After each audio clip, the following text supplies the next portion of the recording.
सत्ता पक्ष को इतना एडामेंट होना ठीक नहीं है। राजस्थान की जनता के हित में नहीं है। जनता के मुद्दे हैं वो तो गौण हो गए, सत्ता पक्ष का अहंकार है वो बड़ा हो गया। खुद मैंने मुख्यमंत्री जी से बात, संसदीय मंत्री जी से बात की, मीडिया के माध्यम से भी अपील की कि आप लोग ये गतिरोध खत्म कीजिए। इससे पहले भी गतिरोध हुए हैं। देवनानी जी थे तब भी तो राजेंद्र राठौड़ जी ने खेद प्रकट किया था।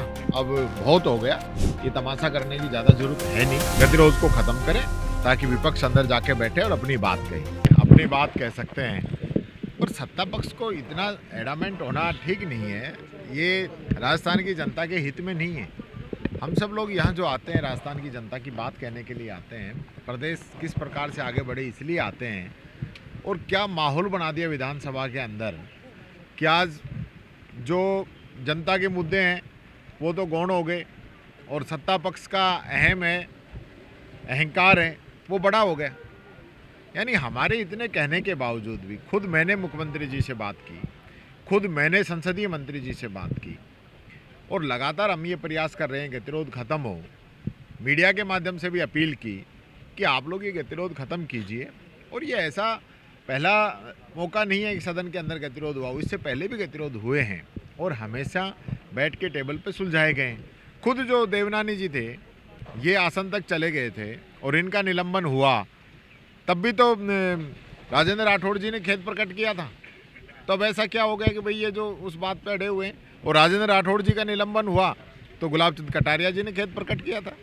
और इसी प्रकार से एक बार गतिरोध ज़्यादा बढ़ गया तो गहलोत जी ने सत्ता पक्ष की तरफ से और विपक्ष की तरफ से वसुंधरा जी ने खेद प्रकट किया था। तो ये तो बात अगर सदन चलाना चाहें तो 100 रास्ते हैं और नहीं चलाना चाहें तो एक ही अहम काफ़ी है। तो ये बातें जो है सत्ता पक्ष को मैं समझता हूँ अब बहुत हो गया। ये तमाशा करने की ज़्यादा ज़रूरत है नहीं। जनता के मुद्दों पे आएँ, सीधे आएँ और गतिरोध को ख़त्म करें ताकि विपक्ष अंदर जाके बैठे और अपनी बात कहे। आज सबसे बड़ी घबराहट अगर इनको कोई है तो इनके मंत्री जवाब नहीं दे पा रहे। एक इशू है, इशू और दूसरा कोई है ही नहीं। मंत्रियों की परफॉर्मेंस के अलावा कोई इशू नहीं है, क्योंकि हम वहाँ जाएंगे, सवाल पूछेंगे, मंत्री जवाब नहीं दे पाएंगे, सरकार की किरकिरी होगी।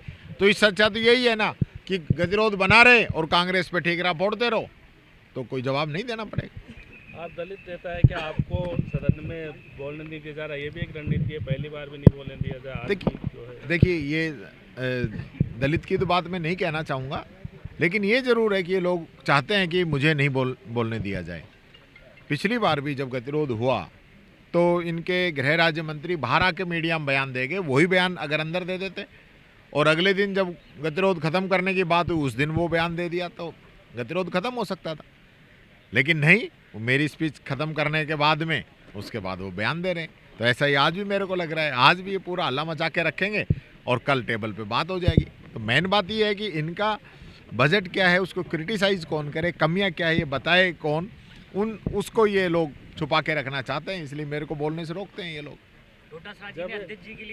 जब बजट पेश होता है तब तो स्पीकर सर्वदलीय बैठक बुला लेते हैं ताकि बजट पेश हो जाए। तो अब कोई स्पीकर साहब को कभी भी सर्वदलीय बैठक बुलाने का अधिकार है और मैं समझता हूँ अब तक तो सर्वदलीय बैठक बुलाकर इसका भी गतिरोध खत्म किया जा सकता था। क्योंकि बजट जब सरकार की जरूरत थी उस दिन तो 1 मिनट में ही आप लोगों ने सर्वदलीय बैठक बुलाई और कहा कि हमारा मंत्री बयान देगा। जवाहर मैडम ने बयान दे दिया, आपने गतिरोध खत्म करा लिया। क्योंकि अब जो है मेरे बोलने से इनको नुकसान है, इसलिए सर्वदलीय बैठक या कोई भी आगे चलने की बात ये कर ही नहीं रहे।